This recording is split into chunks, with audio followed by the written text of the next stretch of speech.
ഹർജികളിലും പ്രശ്നങ്ങളിലും ഇല്ലാത്ത പരിഗണനാ വിഷയങ്ങളിലേക്ക് ഒരു കോടതിക്കും കടക്കാനാവില്ല. പോലീസ് പ്രൊട്ടക്ഷനും കോർട്ട് അലക്ഷ്യവുമായ കേസിൽ സിവിൽ മാറ്റർ എങ്ങനെ പരിഗണിക്കാനാവുമെന്ന സംശയമാണ് ഇപ്പോൾ ഉയരുന്നത്.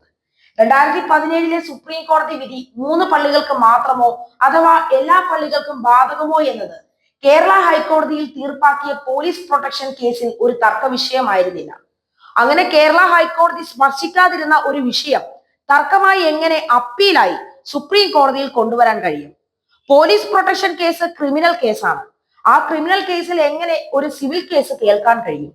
സിവിൽ കേസ് കൈകാര്യം ചെയ്യുന്നത് പ്രാഥമിക തലത്തിൽ മുൻസിഫ് കോടതിയാണെങ്കിൽ ക്രിമിനൽ കേസുകൾ കൈകാര്യം ചെയ്യുന്നത് മജിസ്ട്രേറ്റ് കോടതിയാണ്.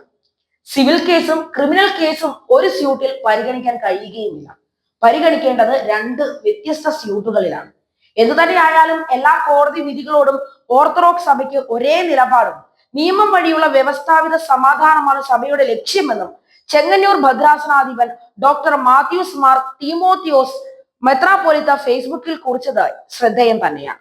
കഴിഞ്ഞ ദിവസം സുപ്രീം കോടതിയിൽ നിന്നുണ്ടായ വിധി പുറത്തു വന്ന ശേഷം അസാധാരണമായ ഒരു സ്വീകാര്യത അതിന് നവമാധ്യമങ്ങൾക്കിടയിൽ ഉണ്ടായി. നവമാധ്യമങ്ങൾ വല്ലാതെ ആഘോഷിച്ചു. കൂലംകഷമായ ചർച്ചയും നടന്നു. കോടതിയുടെ വിധിന്യായങ്ങൾ വരുമ്പോൾ കാണിക്കുന്ന ഈ സ്വീകാര്യത വളരെ സന്തോഷത്തോടും പ്രതീക്ഷയോടും കൂടിയാണ് നോക്കിക്കാണുന്നത്. എന്നാൽ ഈ ആഹ്ലാദവും സന്തോഷവും കോടതിയുടെ എല്ലാ വിധികളിലും ഉണ്ടാകുന്നില്ലെന്നുള്ളത് നിരാശാജനകം തന്നെയാണ്. മലങ്കര ഓർത്തഡോക്സ് സുറിയാനി സഭയെ സംബന്ധിച്ച് പരമോന്നത നീതിപീഠത്തിന്റെ ഓരോ നിർദ്ദേശങ്ങളും നീതിപൂർവമായ സമാധാനത്തിലേക്കുള്ള വഴി എന്ന നിലയിൽ സർവാത്മന സ്വാഗതം ചെയ്യുന്ന നിലപാടാണ് എക്കാലവും മലങ്കര സഭ എടുത്തിട്ടുള്ളത്. നമുക്ക് അനുകൂലമായി വരുന്നത് സ്വാഗതം ചെയ്യുകയും മറ്റുള്ളവർ പല്ലും നഖവും ഉപയോഗിച്ച് എതിർക്കുകയും ചെയ്യുന്നത് ജനാധിപത്യ സംവിധാനത്തിന് ഭൂഷണമല്ല. ഇന്നലെ ഉണ്ടായ കോടതി വിധിയെ സംബന്ധിച്ചിടത്തോളം ഓർത്തഡോക്സ് സഭയ്ക്ക് കോടതി മുമ്പാകെ കുറെ കൂടി വ്യക്തമായി കാര്യങ്ങളെ ബോധിപ്പിക്കുവാനുള്ള സാഹചര്യം ലഭിച്ചു എന്നുള്ളത് പ്രതീക്ഷയ്ക്ക് വക നൽകുന്നു. തലമുറകളെ അന്ധകാരത്തിലേക്ക് നയിക്കുന്ന ഈ വ്യവഹാര ചുഴിയിൽ നിന്ന് കരകയറുവാൻ നീതിപീഠം നിർദ്ദേശിക്കുന്ന എല്ലാ കാര്യങ്ങളിലും സഹകരിക്കുക എന്നത് തന്നെയാണ് ഓർത്തഡോക്സ് സഭ പിന്തുടരുന്ന നിലപാട്.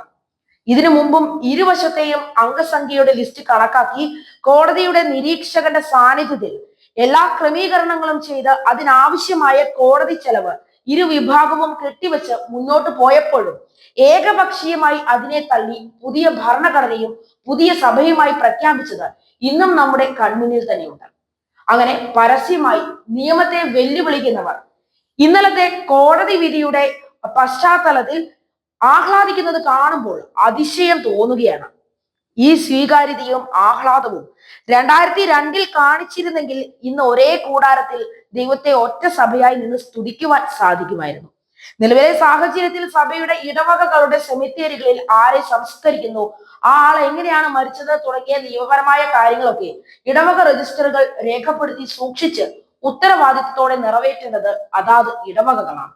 സഭയ്ക്ക് വ്യക്തമായ രേഖകളോ നിയമങ്ങളോ ഇല്ലാതെ സഭയുടെ പള്ളികളുടെ സെമിത്തേരികളിൽ മൃതശരീരം സംസ്കരിക്കുവാൻ ഇത് 30 വെള്ളി കാശിന് വാങ്ങിയ കുശവന്റെ നിലമല്ല എന്ന് പൊതുസമൂഹം അറിഞ്ഞിരിക്കണമെന്നും ഡോക്ടർ മാത്യൂസ് മാർ തീമോത്തിയോസ് മെത്രാപ്പൊലീത്തയുടെ കുറിപ്പിൽ ചൂണ്ടിക്കാട്ടി. ഒറ്റ കാര്യം മാത്രം ചൂണ്ടിക്കാട്ടാം. മഹാനായ ഡോക്ടർ അംബേദ്കറുടെ ഈ വാക്കുകൾ കടമെടുത്ത് പറഞ്ഞാൽ എത്ര മെച്ചപ്പെട്ട ഭരണഘടനയാണ് നമുക്കുള്ളത് എങ്കിലും വളരെ മോശപ്പെട്ട ആളുകളാണ് ഭരിക്കാൻ ക്ഷണിക്കപ്പെടുന്നതെങ്കിൽ ആ ഭരണഘടനയും വികൃതമാക്കപ്പെടും.